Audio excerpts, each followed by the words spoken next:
Let's see, I'm going to scoot over and have you scoot up a little bit more. There we go. We're live. Good morning or afternoon. This is Pastor Steve from the Methodist Church in beautiful Visalia, California. And I have with me again Pastora Corazon. She is pastor in charge of Hispanic ministry here at our church, and she does a lot of other things too. We are kind of getting a chance to hear her story.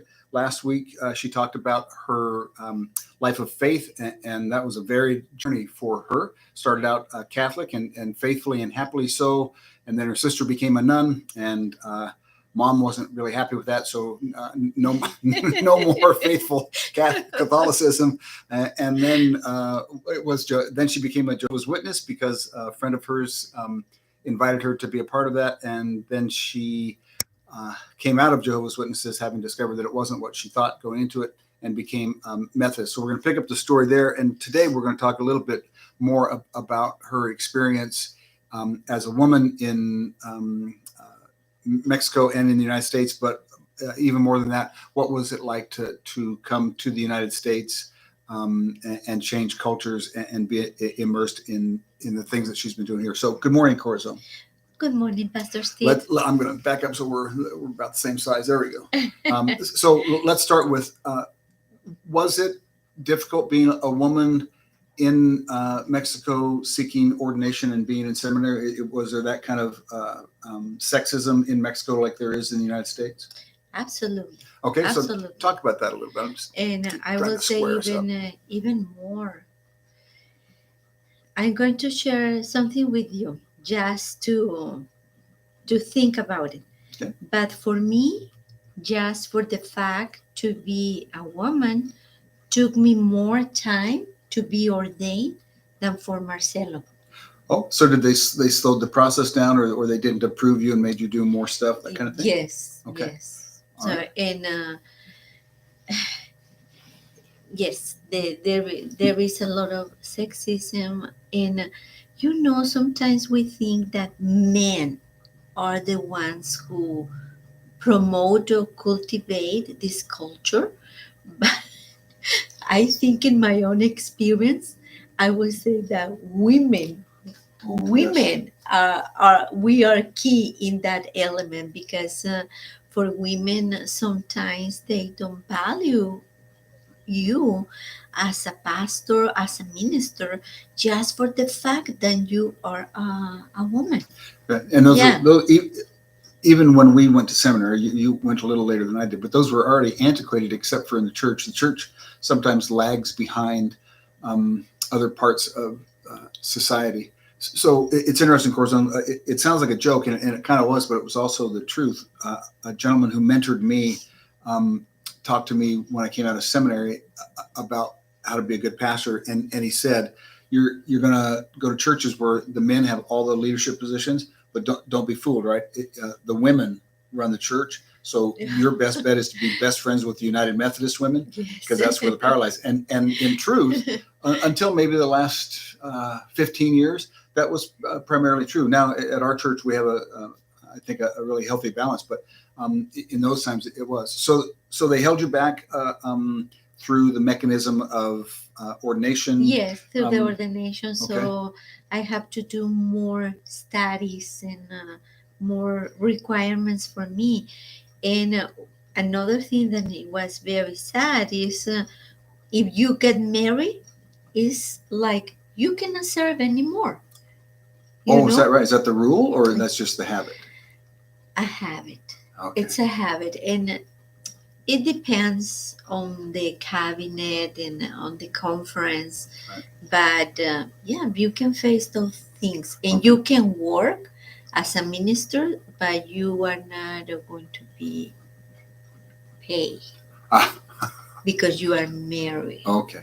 All right. So if you don't know, Corazon's husband, Marcelo, is also a United or Methodist pastor ordained in Mexico. So once you had graduated and you were married in school or after school?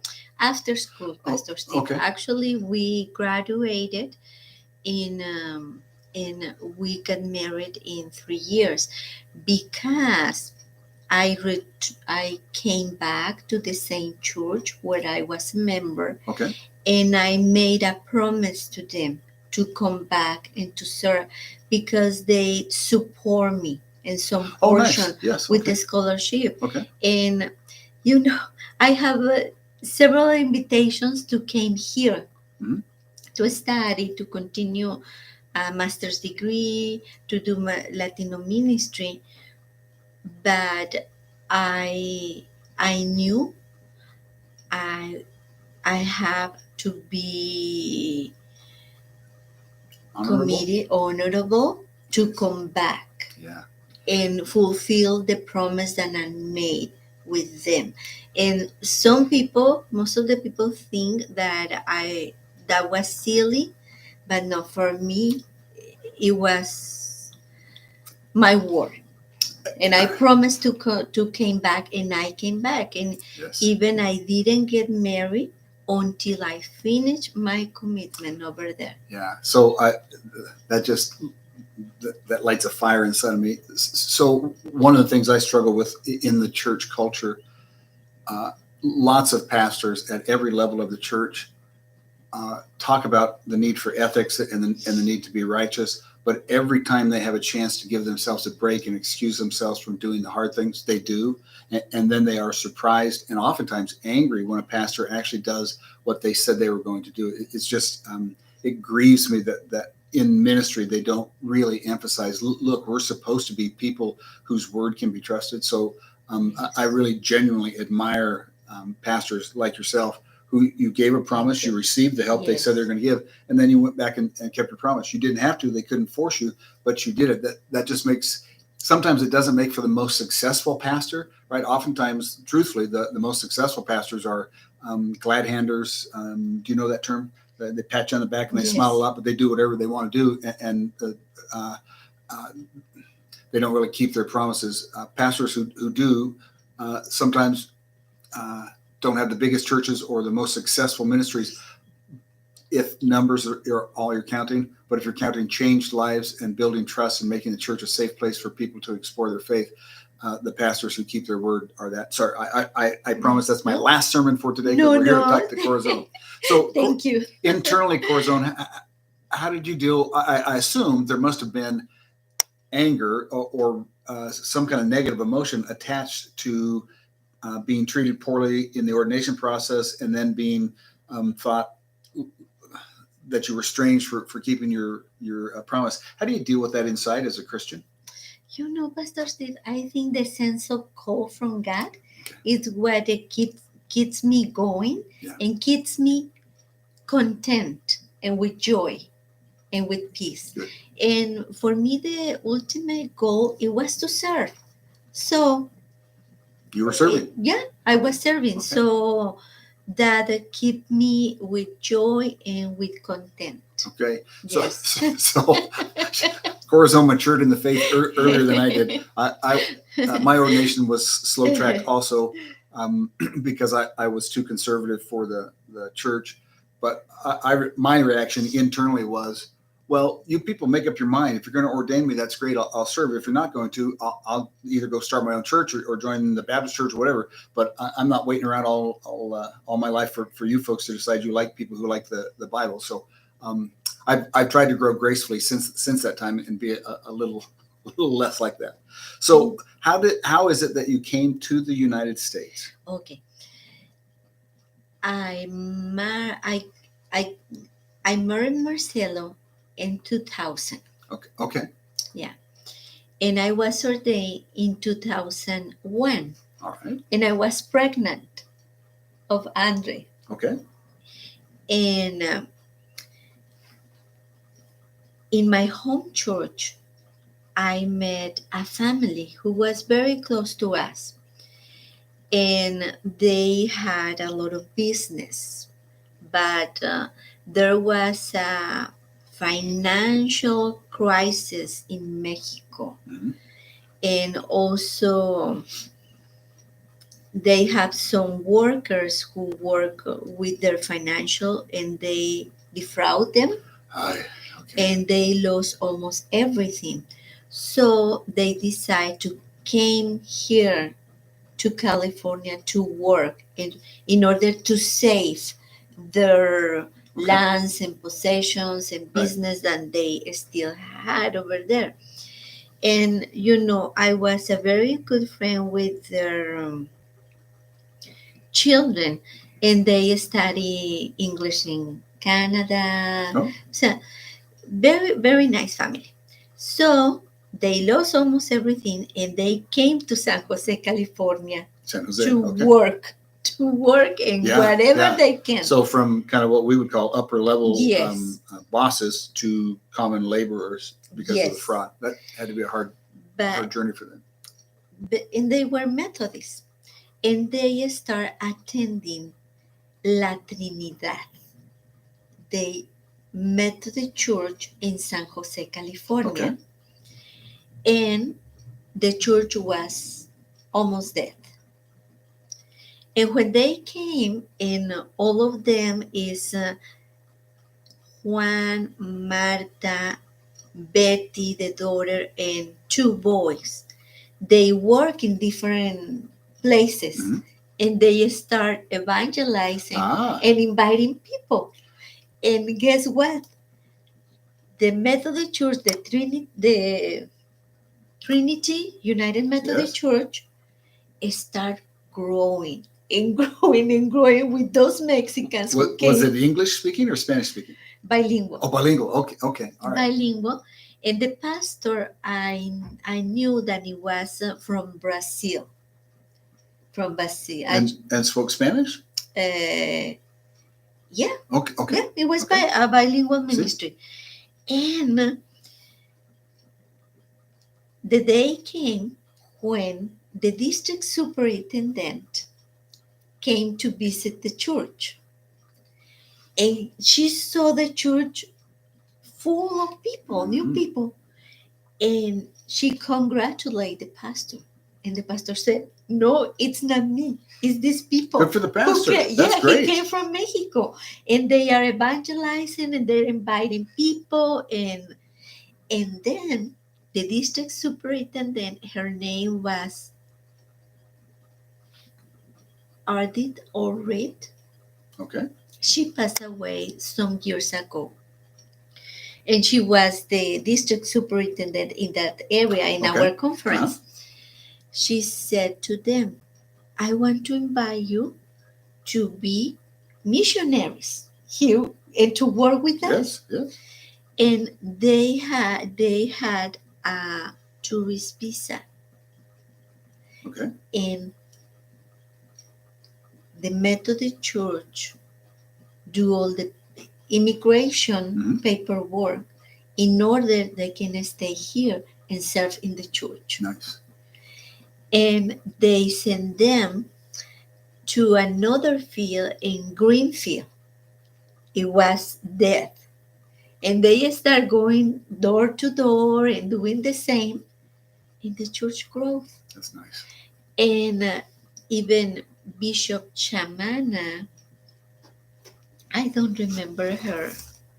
Beverly Yeah. Shimana. Yeah, Beverly Chamana. She recognized them with An award. something, something special for the evangelism that they were doing.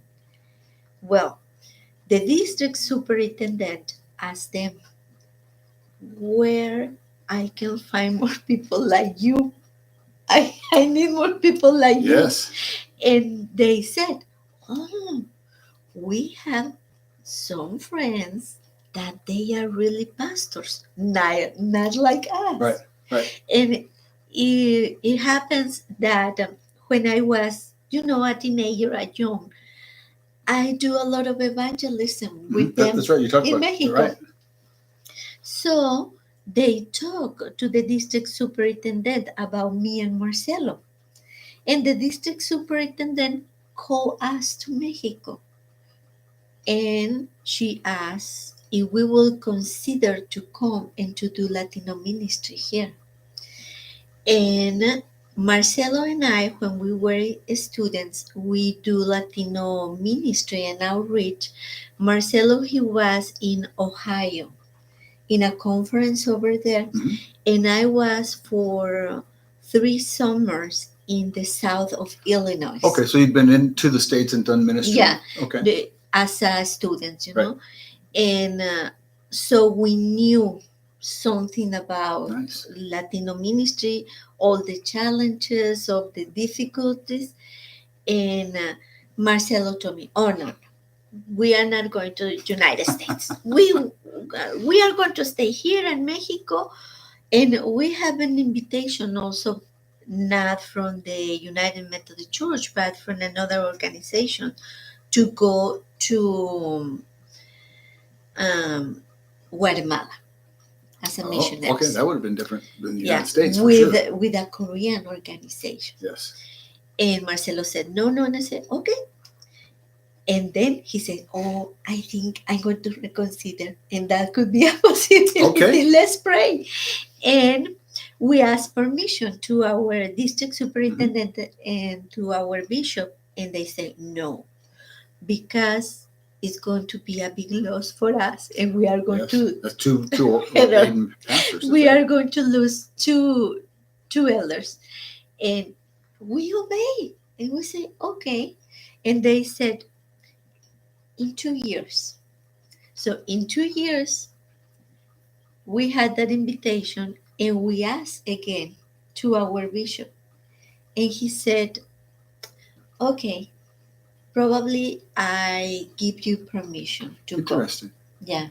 So that makes it 2005? And no, 2004. 2004. Okay. Okay. Around, yeah, 2005, 2000. And then, something happened that Bishop Beverly Chumana called directly our bishop. And it was a transfer from bishop to bishop. Right. So, and in that way we came here. And we came here in a Monday football night. Monday Night Football? Yeah, Monday Night Football. And we brought just 4 suitcases. Wow. 2 with books, 2 with clothes, with 2 small kids, Marcelo and I, and with a lot of dreams to do Latino ministry here in Central Valley. Well, once you got here, were you did racism play a part of in your life? And if so, were you surprised by it or were you expecting it? No, we were very, very surprised. I would say that we were very naive because, yes, we have teachers, professors in seminar from global ministers of another organizations. I live with a missionary from global ministries also. And Marcelo and I, we did evangelism, and it was very different our ministry in the sense that we did a lot of ministry with college students over there, and we knew a lot of people from United States, but it was just the groups that came, volunteers and missions. So we thought that people are decent and not racist, but that didn't turn out to be true, did it? Yeah, so we didn't expect that. And I would say, to be honest, when we came to the first Porterville, there was a core group that treated us well, very well. Good. They embraced us. But when we arrived to the church the first Sunday, especially one of my sons was very sad because we moved and we left family, we left friends, we left a good life. We used to live in Chihuahua. We were appointed there, and we have big connections and a good environment for us and for the kids. So he asked me, Mom, where are the kids in church? And I told him, Probably they are in the Sunday school room. Oh, okay. So you went from a church that skewed younger and looked kind of like you and Marcelo as far as age and family, and then you moved into a declining older population, mostly Anglo, in an area that's really divided by race. So for the folks that are watching this video, right, just pause there and think about every aspect of their life, including the comfort that church brings, was radically different, right? From young, vibrant church with lots of ministry to do, etc., to a church just struggling to hold on to being a church and not being closed, and they faced all of those changes personally, and then they ran in also inevitably into pushback and racism against Latinos, which is a part and parcel of living in California, right? Racism is a part of it. I have learned, Corazon, from you and from our experience, racism is an evil, but people who are racist are really people who are afraid. They're afraid of change. They're afraid of losing their power. A lot of times in a church where it's much older people and the church is going to die, they're afraid of everything. And so having somebody that can be vilified or blamed for the way they feel, that's kind of the seed of racism. Very few people, if you ask them, do you really think Spanish speakers or Mexicans are not as smart as we are or don't work as hard as we are? I've never really met anybody ask that type of question who would say that, but they still act out in racist ways. And that's what you were discovering, wasn't it? That that fear and their situation that they lived in caused them to treat you poorly as outsiders and kind of push you away. Yeah. And as I told you, in the first church and First Portable, they treat us very well. Yes. I cannot say anything negative. Good. No, they That's great. embrace us. But the situation is there was no kids. Right. And well, we knew since the beginning what were our strengths. So our strength for me and Marcelo, it was to connect with the community. Right. And not to be afraid to invite people to church. And there was really a disconnection because what we observed is that the community didn't know the United Methodist Church. Right. Because it's mostly Anglo, and its outreach had shriveled due to declining age, etc. Right. Yeah. So they probably weren't even aware that it existed. No. Where at one time in the 1950s or wherever, it would have been a big deal. Yeah. So, and I remember the first kids program that we put together, and we didn't have any Latino children. It was so heartbreaking for us.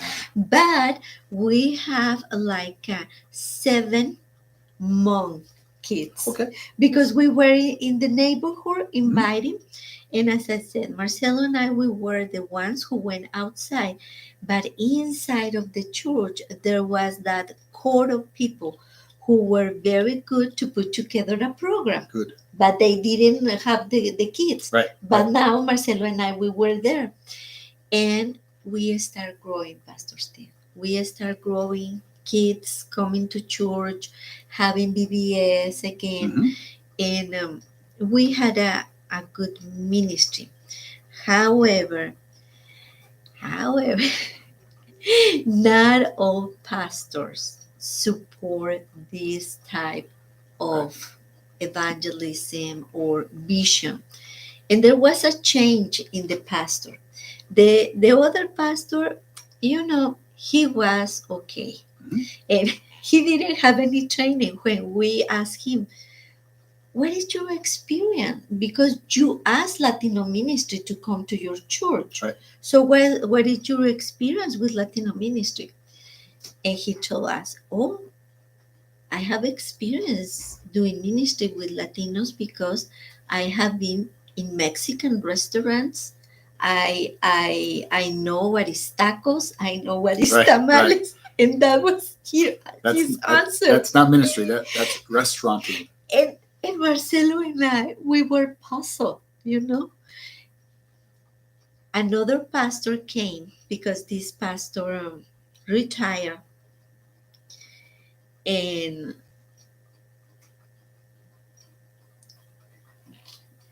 the church received a grant money for me and for Marcelo, Right. from the from Mission Extension Society. And under this new pastor, and with some leaders of the church, they decide to put this grant money on money market. And Marcelo and I, every month, we were waiting for our paycheck. We were new here. Right. We didn't have anything. We have two kids, and sometimes they told us, "You have to wait. You have to wait," because they put the grant that they receive, the whole thing, the whole amount, in January. So they put it in money market, and we didn't know anything about that. Right. But the church secretary one day told us why we were not paid. So it was not ethics in the way that they use the grants. Right. And they gave us the worst space, in order to church, start. right, Yeah, in right. the church, literally with broken windows, with no air conditioner during summer, with If you don't know, it's hot in the yeah, Central Valley. yeah, with no heat during the winter months. And Marcelo and I, in the group that we already had, we decided to put together a fundraiser. And people from the church, also from the Angle Church, they help us, and we do a lot of work fundraising. And in order to paint, to do fixing in that old room. And when we were ready to do those type of things, fixing the room, we found out that the pastor decided to use those funds to do some painting in the sanctuary. They used those money. So it was pretty bad situation, but we never say nothing. We never complain about that. However,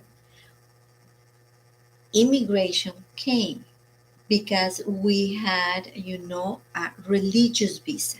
Right. But then we have to renovate those permissions. So we have to give and also to apply for the permanent residence. Right. And we have to give of our financial statements. And they found out that You weren't paid on time, and no, or we were not paid sometimes. Good. So, Good. and in that way, our new district superintendent knew the situation, and then they decide to change us to To move you, another right. church, to Right. move us to another place. And it was very heartbroken experience because we have a core in the church. Right. And really we made a good team, and the people in the church were very nice and were very embracing of Mhm. us, and to see those signs of growing. Yep. But unfortunately, the pastor there didn't did a good job about that. And in the second church where Marcelo was appointed, he had a good growth, big growth. But that, instead of being a blessing for the established church and the leadership, it was a threat for them. Right. And And is that makes, when people are threatened yeah, or feel threatened, right, that they act badly. That is part and parcel of the human experience. yeah. And it was where we experience what is prejudice and Yes. racism. Yep. Yeah. So I'm not wanting to get myself in trouble, but when I first heard Corazon's story, my reflection was a little different than hers. My reflection was what a great thing it was for Bishop Shimana to have the wherewithal to say, my goodness, in a time and place when United Methodism was dying on the vine, suddenly she sees new life sparked in Trinity, and she thought to herself, well, we should bring some people who know how to grow churches to the States. But at that point, the institution failed Marcelo and Corazon, and they failed them in this way. They did not offer training. They did not have a plan, and the training and the plan are for the Anglo pastors that were pastoring the churches they were going to be appointed to. So they threw two evangelists into a new culture and into new churches that were really barely hanging on, and expected that I guess they expected that people would just sort it out. But without training, without leadership telling them what their expectations were, without a plan so that everybody knew whether they were progressing or not, what happened was the worst possible thing that could happen. Lay people treated new church members poorly. The pastor seemed callous and uncaring, and right, not in defense of, but because he had no idea what he was doing, and no one had sat down and talked with him about this is what we're looking to do. Right, we're going to meet with you every once in a while and check in on the plan, see how it is. It was just a shambles, and when institutions, whether it's the big institution of the annual conference in the United Methodist Church, or even the institution of the local church, when we don't shepherd, when we don't plan, when we don't think through when we're going to change things or do things differently, we can't inform the people who are up kind of in the battle trying to make the change, and we can't support them, and then it inevitably harms human beings. So I know that Corazon and Marcelo were both really hurt in a lot of ways in that situation. The worst part of it, from my perspective, was their children were too. So their children who had started out life in the church, and happily so, learned the church is not to be trusted, right? They're treating our parents horribly, our parents are stressed, etc. All of that could have been mitigated, or at least handled more humanely if anybody had the wherewithal to do something besides throw a paycheck to an existing church and then tell Marcelo and Corazon to go. So, and I'm not trying to pick on the leadership, but it's true. Where there is, the scripture says, where there is no vision, the people perish. And this is a case of that. So as a senior pastor and a person with some authority, at least at the local church, one of the things that I really have ingested deeply is you have to put people in a place where they at least understand that you're supporting them, and where they know what the vision and what they're working towards. Otherwise, chaos ensues. So we're going to close down for this time. You get to come back for a third time, Corazon. So part one was how do you find yourself walking with Jesus? Part two is, wow, what happens when you enter the organized church as one of their officials, right? And what you discover is the top layer, oftentimes, of an institution is busy in their own world, thinking about, well, whatever it is. I've never been there, so I don't know. But a lot of times the ball gets dropped, and at the local level where people are vying for Christ, the folks that are trying hardest to do that are the people that are hurt the most. We'll talk next time about how it is that Corazon came to Visalia, and we've had what I think is a really interesting experience here And we started that differently than the model she was following before, but we'll talk about that more next time. So Corazon, thank you for your time. Your story is just compelling and interesting. I hope that you're enjoying it also, and we'll be back again next week, or maybe in 2 weeks, because we get to go to annual conference. We'll finish up Corazon's story next time. So God bless and thank you. Bendiciones. Oh, come on, baby. There we go. Yeah, great. Okay. I think the third part will be how I ended up here, how I heal, how I went Yeah. to mending the soul. There you go. Yeah. That'll be great. Redemption. Yeah, redemption. Yeah, at least starting, right?